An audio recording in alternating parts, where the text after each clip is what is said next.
Hi there. Welcome to my channel. Thanks for hanging out and checking me out. Today I want to do something quite interesting. I'm going back in time to kind of the affordable guitars, what was basically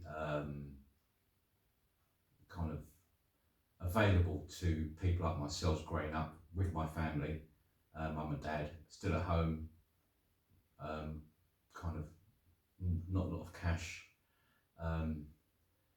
and the type of guitar. My first guitar was a Top 20. My mum bought that for me from a catalogue. Since then, I've had a few other guitars. Now, one of the guitars I wanted to go back from the 60s and the 70s is this Columbus SG Lawsuit.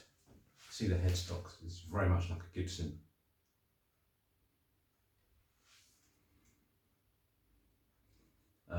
I've changed, it's not original, I've changed the actual tone and volume switches on it because it disintegrated. As you can see, the top part of the neck binding is missing. At the back, it's made in Japan. I took it apart. It looks like it's got humbuckers, but it's not. It's single coil. It's very much like a P90, which is interesting. The body is actually made from plywood. It's got full-size pots. I wanted to see how far guitar companies have come in terms of how they manufacture guitars. Is it any better? Obviously they are. With modern CNC machines, they can make it much more consistent, better quality at a more affordable price. But I basically wanted to take this guitar. This has been in the family for over 40 odd years.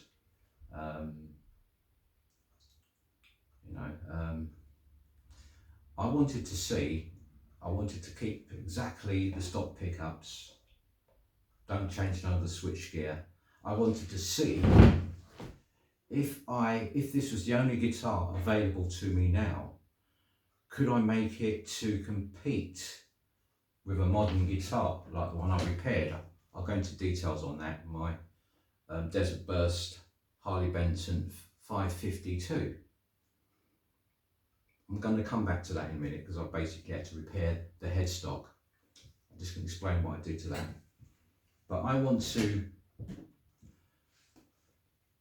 compare the two. But I know it's probably a bit unfair advantage to compare the two, but I wanted to give this a fighting chance because I was basically kind of coming from a point of view, how could I make this cheap 60s Japanese copy, SG copy, kind of compete with a modern Harley Davidson kind of SC 550. So I thought, okay, let me give this a helping hand. So what I did, I took the neck off, straightened it a bit. I didn't do much fretwork because obviously, imagine over a 50-year-old plus guitar, it's kind of worn in. I changed the actual machine heads, I took the old ones off, I didn't like them. I put the cheapest locking tuner, nondescript, no labels on it, very, very cheap locking tuners on it. I changed the nut to a graphite nut on that. Can you see that? Okay. You're probably thinking, where's the truss rod? I've got that. It's very good quality truss rod, but it's got a bit on the end and it doesn't line up. So I just left that off. But let's, for example, just give you a view of what I did. I took the neck off at the back. I had to put some shims in there to basically straighten the neck out a bit.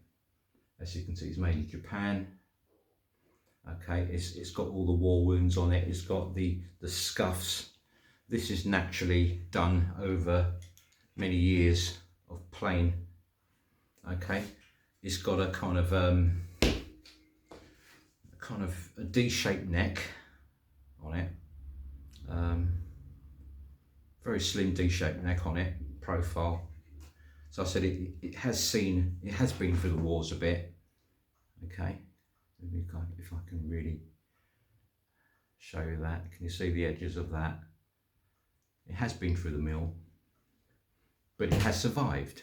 It's got binding on the neck as well as on the headstock. It's got that bookmark type of kind of Gibson type thing going on there. That's why they used to call these models lawsuit, you know. The electronics work okay, didn't have to change nothing on it. The pickups, exactly the same, they're kind of wax potted, but they're single coils. So in characteristics, they're very P90-ish. Tail bridge, a Tune-o-matic on it, all standard stuff apart. So the only thing I've changed is I've gave it a setup and I put a graphite nut on it. Okay. I'm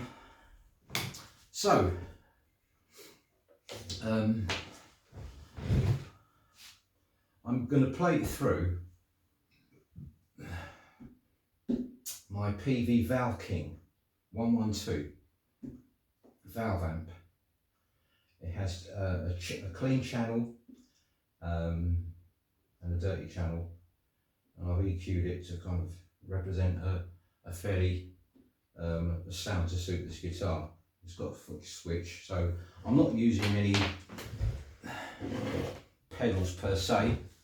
I'll just be using the clean channel and the boost channel just to give it a slight crunch. Okay, so you can kind of get an example of what sort of tones I can get out of it. The playability, the only thing I can't describe to you is how it feels, but the neck feels very, very comfortable.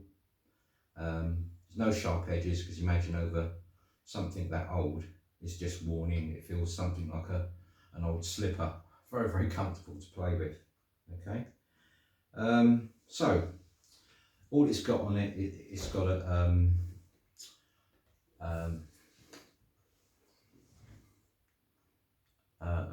two tones, one for the rear, one for the front pickup, two volumes, one for the front and the rear. Okay, so what I'll be doing, I'll be sort of kind of give you from the toggle switch, from the bridge, the neck, and the two combined pickups together. That's the middle position. I will obviously messing about with the potentiometers to kind of mix and match the sounds, so you can get a good idea how this will sound. This is not a very expensive amp, but it's if you can't afford a Mesa Boogie, a Fender Blues Junior, anything like that, a modern PRS, you know, anything like that, this is probably the best value alternative for if you wanted that warm, traditional valved sound, which is not going to break the bank, you know. This cost me about £120. It's in perfect condition, and it's very, very good. I'd definitely highly recommend that. Okay, it's kind of loud enough to do to play in small gigs, that kind of thing. Obviously it could be mic'd up, whatever, but it's also okay if you turn it down a bit. It's for home use as well, so I'll definitely recommend that. It's got a standby switch on it as well. It's got a natural reverb tank at the back, so it ticks all the boxes. It does the basics as well. So I won't be using any pedals. I'll just be using the switch what comes with it to switch it over to from the clean to the boost channel. Okay, Here we go.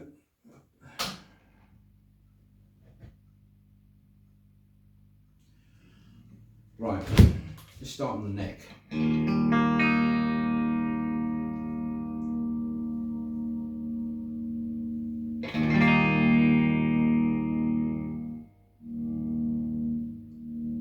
That's the potentiometer, as you can see. Nothing's wrong with that at all. Very, very progressive. Okay. That's the tone. A bit crackly. Probably need some switch stuff on it. Okay, if I switch it down a bit. After all, it's old. So it's getting better already. The two middle pickups together. That's the bridge and the neck pickup.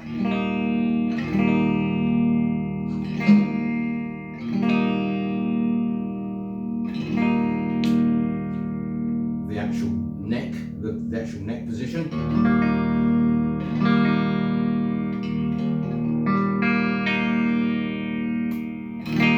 Doesn't sound too sad, does it? That's from the neck, the middle, bridge in the middle.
Sounds very rich, the actual neck.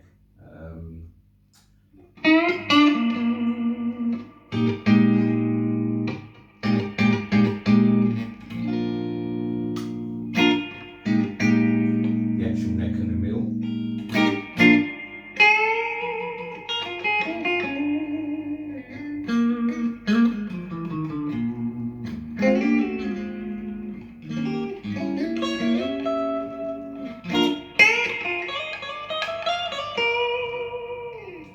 Actual bridge.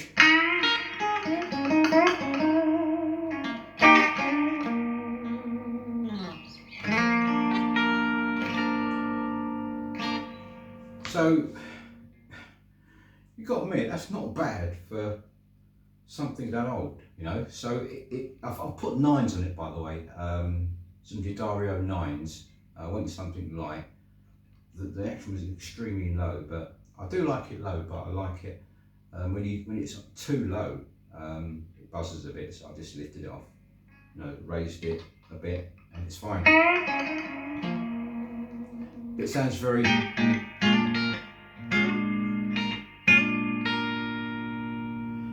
resonant. Don't forget, this is plywood. It's no effects. Obviously, it's got a little bit of reverb from the amp.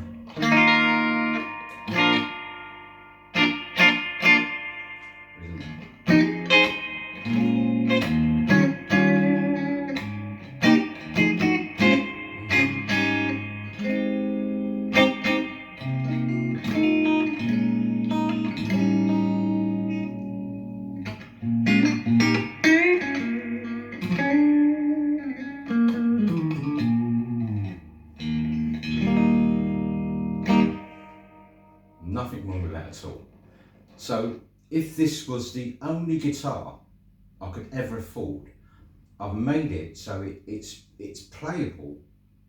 I didn't change the pickups. I'm on a tight budget. I just basically kind of enhanced it by putting locking tuners on it, a graphite nut, that's it. Let's, for example, see how it would fare in the real world on a mix, and we can explore some of these tones to see how it compares in a mix. Right.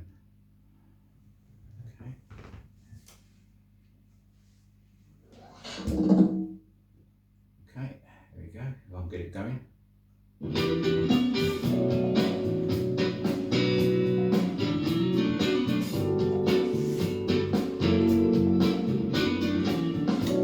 Let's start, for example, with a bit of rhythm, okay?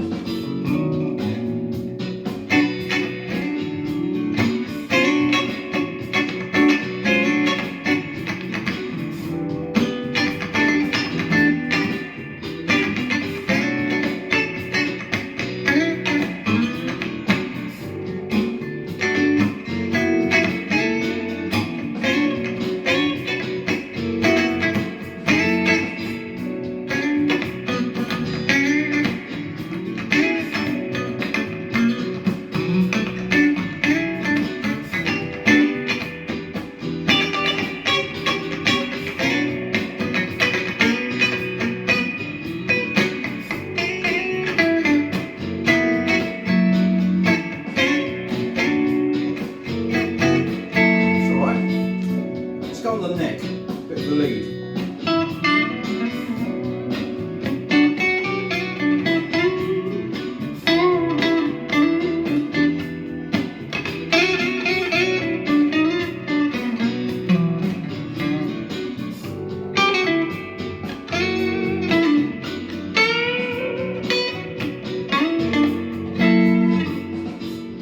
The middle position with the actual bridge and the neck.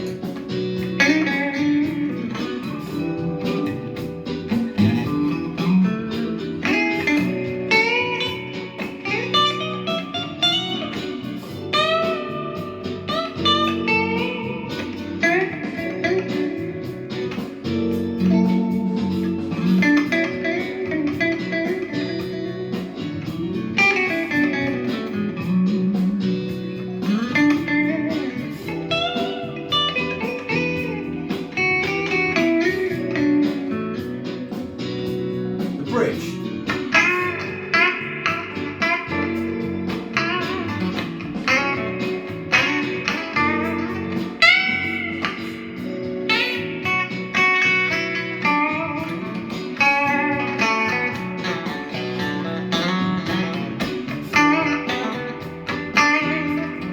Let's give it a bit of boost. Still on the bridge.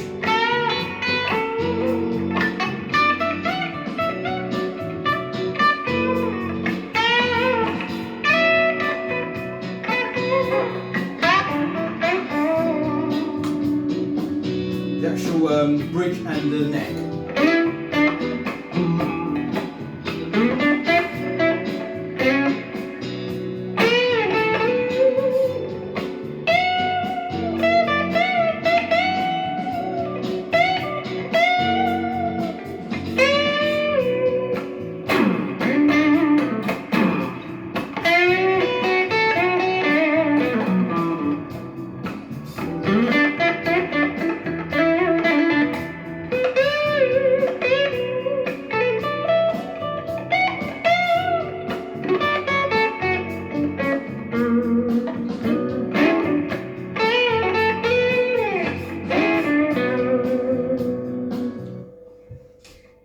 That's not bad for, I don't remember the initial price it was, but you know, that tells me, that speaks volumes to me in terms of, it doesn't really matter what wood it is, provided that obviously it's made in Japan, so it's constructed quite well. It's kind of, it's held up for its age, you know. I had to give it a little bit of love and attention in terms of, I put sort of speed knobs on it, Gibson style speed knobs on it. I put a kind of Graphtec nut on it and some locking tuners. That was it. But the fact of the matter is, so old, it really feels comfortable to play. I know the neck's gloss, but it's not a problem. You know, and it got me thinking that I think everyone should kind of be in a position to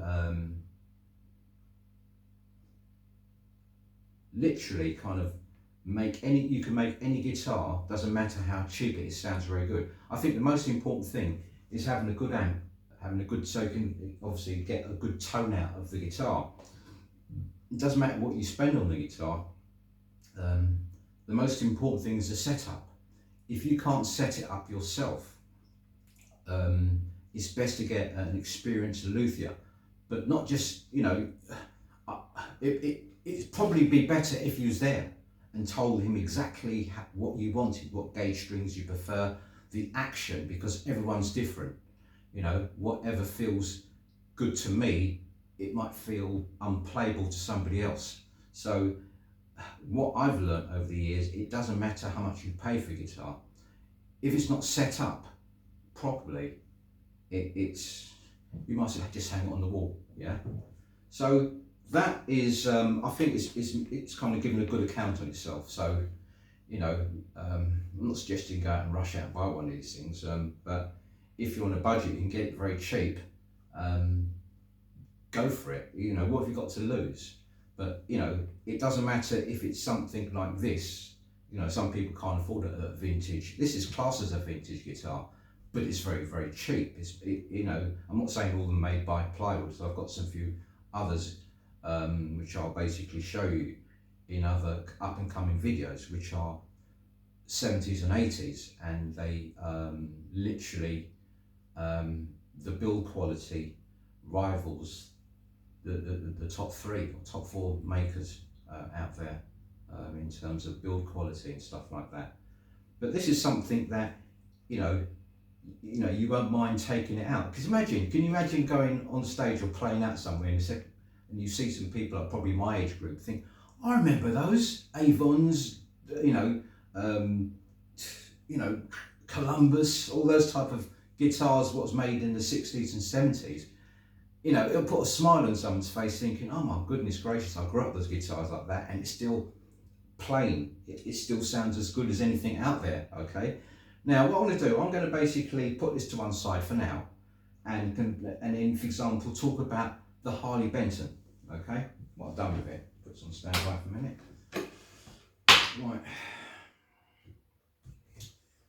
Nothing wrong with that. Right, this is the Harley Benton. If you look at one of my videos called A Tale of Two Harley Bentons, this is the one I initially ordered. Beautiful. I think it's called Desert Burst.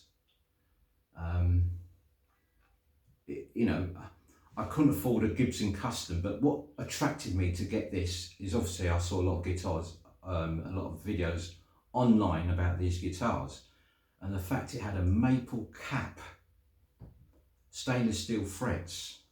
I thought, wow.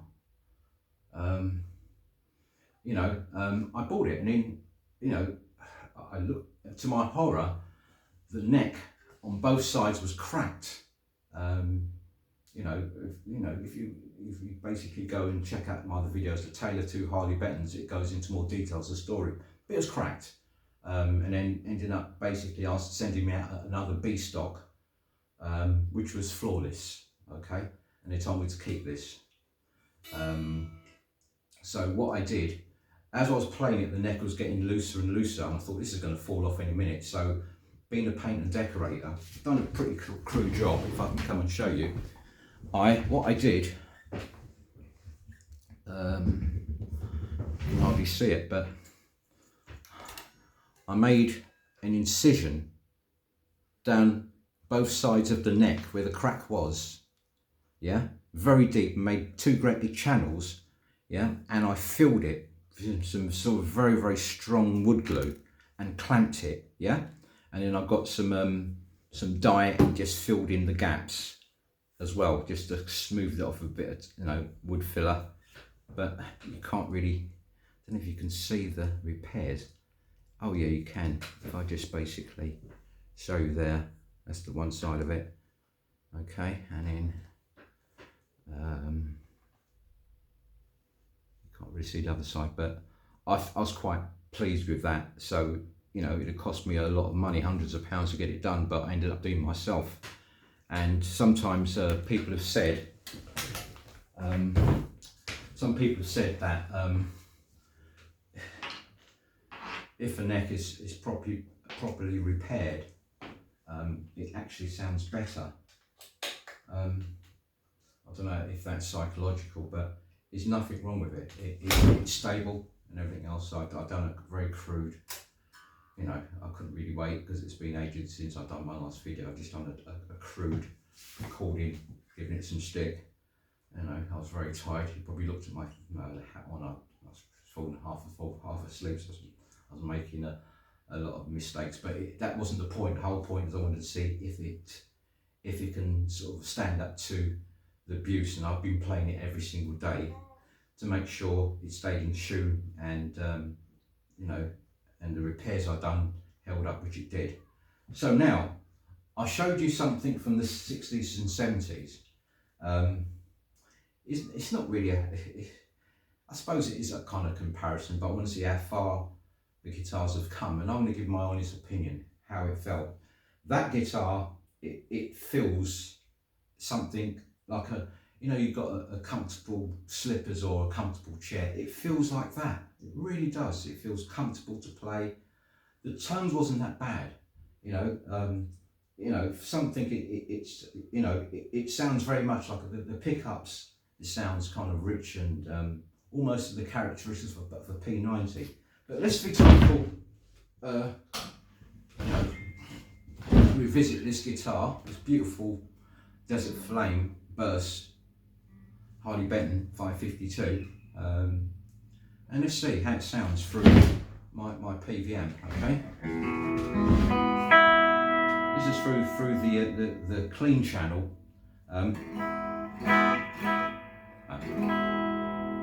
That is the bridge pickup.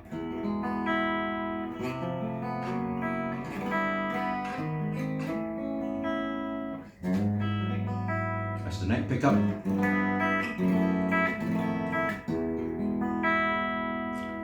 Okay.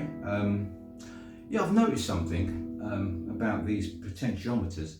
I don't know if it's meant to be like that, but I've tried all the Harley Bentons. They seem to be, if you put it in the middle position. Oh, that sounds nice. Okay. That is the middle position. Basically activates the bridge and the neck pickup. You can actually vary the kind of tone by, for example, turning down the bridge, so it's more neck. Can you hear that? But when you turn it right off, the whole guitar stops working. It's like a kill switch. And if you do the same to the neck position, turn it down, so it activates more the bridge, turn it right down, nothing. And I thought, is that meant to happen? I've never noticed it before. So what I did, I took the, let me put this back down a minute.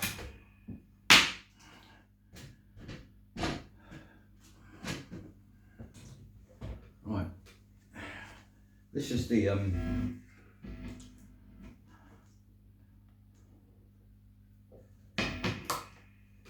Columbus, yeah. In the middle position, with the neck and the bridge together. Now, if I basically turn the bridge potentiometer down, change the tone. That's right off, but it's still playing the neck. Turn it up again.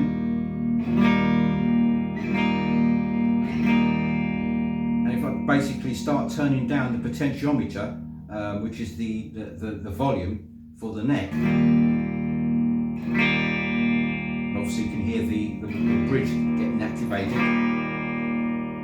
Right off, it still works. The neck is still working.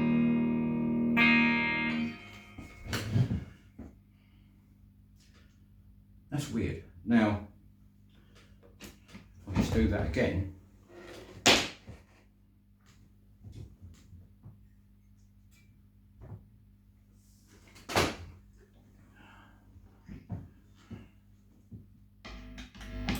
I thought that was a fault, but I tried all the Harley Benton guitars I've got and it does the same thing.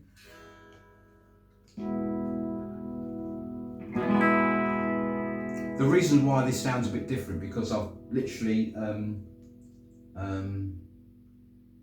detuned them. I've just put them down a few steps. Right, so this is in the middle position. That sounds beautiful as well. That's the neck and the bridge together. If I basically turn the bridge down, turn it right off, lost the sound off the bridge. Yeah, turn it back up, brings it back together. Now, if I turn the actual neck down, so it's activating the bridge, turn it off, nothing. Is that a good thing or a bad thing? I'm not sure. I suppose it's great for sort of the swells, but that's just weird. You know, someone mentioned in the comment, is that meant to be that way? But if you check your guitar, if you've got Harley Benton or something similar, try that, see what happens.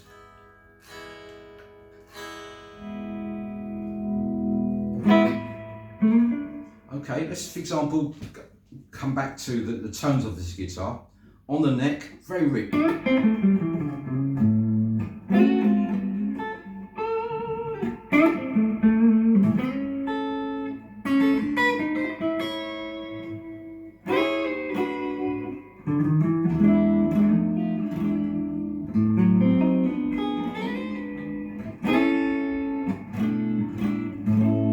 That's the actual neck.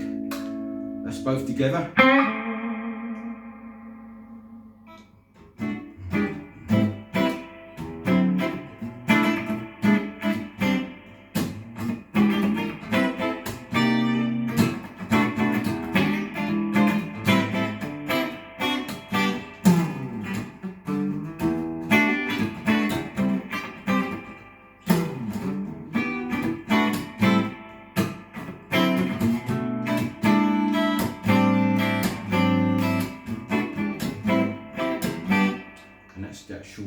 The actual bridge.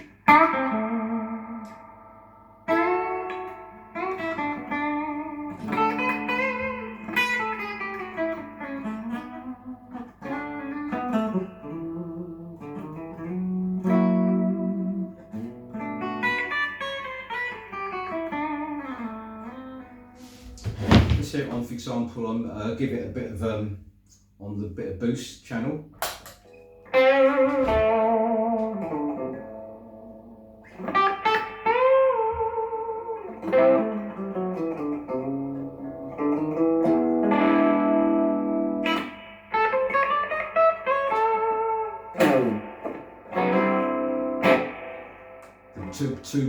So the bridge and the neck.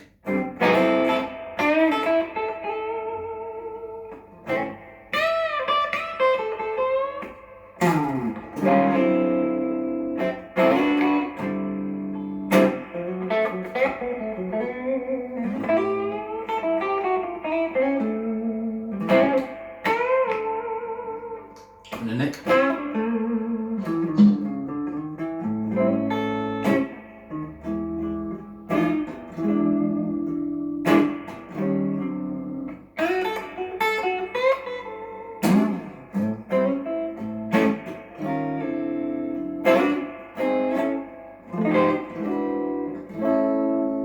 So, as you can see, this is obviously you know, it depends what amplifier you have. I suggest getting the best amplifier you can afford, and get these things set up. Doesn't matter what guitar it is. Before you invest in any other, I've got a few guitars, but save your money. You need to spend as much money, set aside whatever guitar you get. Don't care if you paid £50 for it. What's the price of a very good luthier setting up? It depends what needs to be done to it. But get a cheap guitar, learn and do it yourself, because that's what I did. I've got all the files and bits and pieces, to do the fretboards and all sorts of stuff. The only thing I'm not afraid of tackling anything, because obviously I renovate houses, so the guitar's nothing to me. It's just a bit of wood, But learn to do basic stuff. You shouldn't really have to take it to a luthier. It's got the actual knowledge out there, even wiring up pickups and stuff like that. I made a hash of one of my guitars, but I was rushing basically. But get something very cheap, learn on that, and set it up. If you can't set it up, get someone experienced luthier to set it up. It makes a world of difference. I remember I went to a blues bar, an open mic session up in London. This guy was playing an old K guitar, and the thing sounded sweet, and people were just staring, because they had people with PRSs, Gibsons, Les Pauls, Telecasters, and his sound was unbelievable. He wasn't put to shame, put it that way. A lot of people was amazed by the tone he had and the fluidity in which he played. Obviously, he's a very good guitarist, but the tone and his setup on a cheap 60s K was telling. It was quite extraordinary. So that's my tip for today. Let's see how this sounds in a mix, okay? I'll try to, I'm a bit more weight today, so let's see if I can do a bit more justice. Okay, all right. Reach.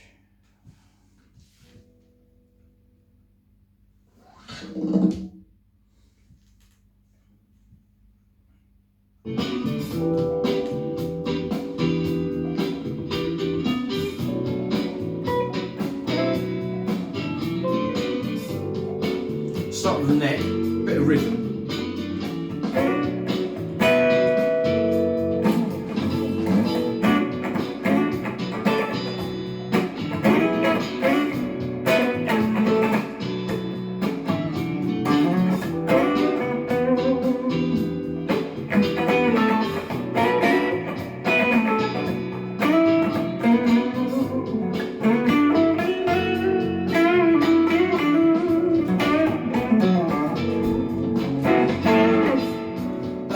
Basically still on the boost, sorry. That's on the neck.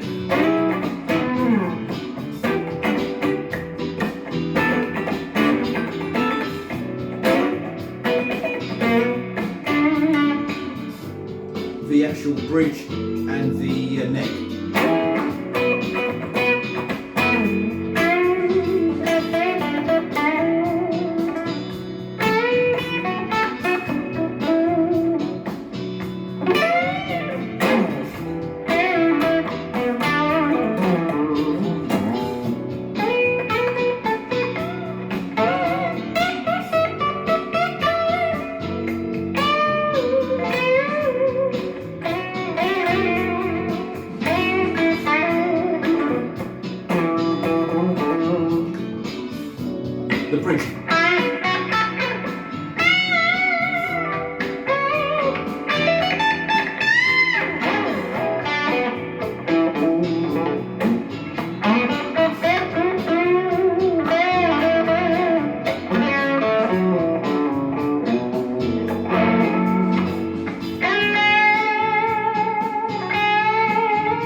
be honest.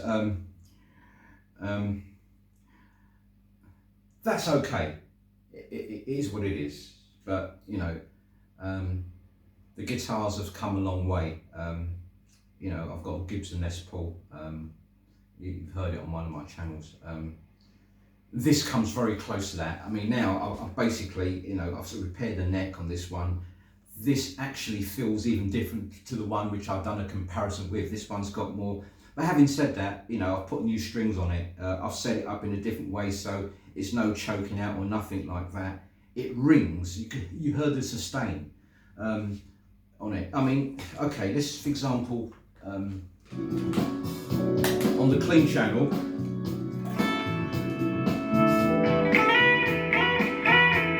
This is a clean on the brim.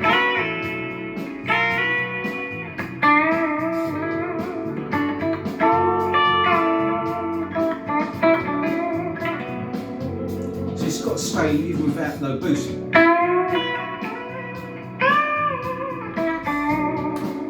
The bridge in the middle.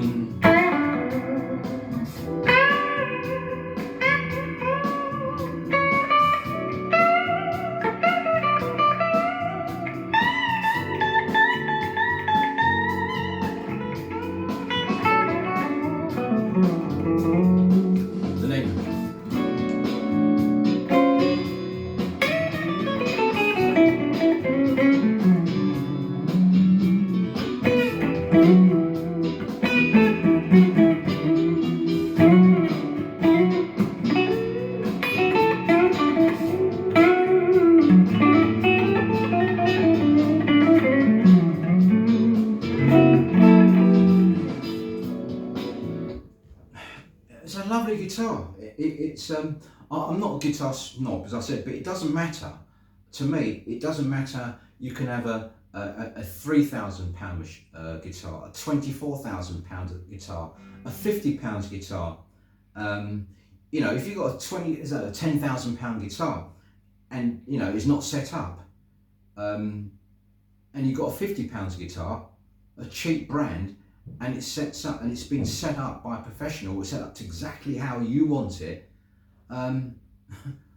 it's no competition, you know, it really isn't. So anyway, I don't want to keep these videos too long, so I've got a lot more stuff to come on. I'm debating what I'll probably sort of start on with the kind of because people have noticed that don't I like the kind of Strat type guitars, you know, single. Yes, I do. I've got a few of them as well. So I'll basically kind of do in my collection affordable and what I've done to them to make me bond with, to make it kind of sing, to bring out the best potential of it. But I'll leave that for now, okay? But I hope you found it quite interesting. Yes, I've got you know, this is a 60s, 70s kind of copy. It's made by Plywood, and this is the modern kid on the block with all its modern kind of CNC manufacturing processes. Yes, guitars have come a long way, but you know, obviously this plays, you know, there's no comparison really in terms of the feel. That's all subjective stuff, but to me, you know, if I was going to do a gig or something, you know, I wouldn't say I wouldn't take this, but I could take this, you know, probably take it as a backup, but you know, this will basically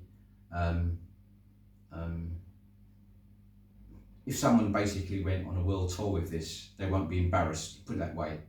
If somebody basically went to play with a gig with this and I gave them that to play, they'd probably turn their nose up, but when they play it and feel it, that will surprise them. And even the tones you get at them, it's totally different, two different guitars in a sense, but I just wanted to make a comparison, see how far things have gone. Yes, they have, but having said that, there's still room for, you know, the old boys and the old girls. There's still got life left in this, okay? Thanks so much. Thank you so much for, you know, taking the time to hang out with me. I really appreciate it, and I'm kind of humbled by the amount of people subscribing to my channel. I don't think much of myself, but having said that, I'm passionate about guitars, and I hope that kind of comes through, and whatever I can share, you know, and it helps somebody or inspire somebody, that'll make my day. Okay, I'll see you very, very soon. Bye for now.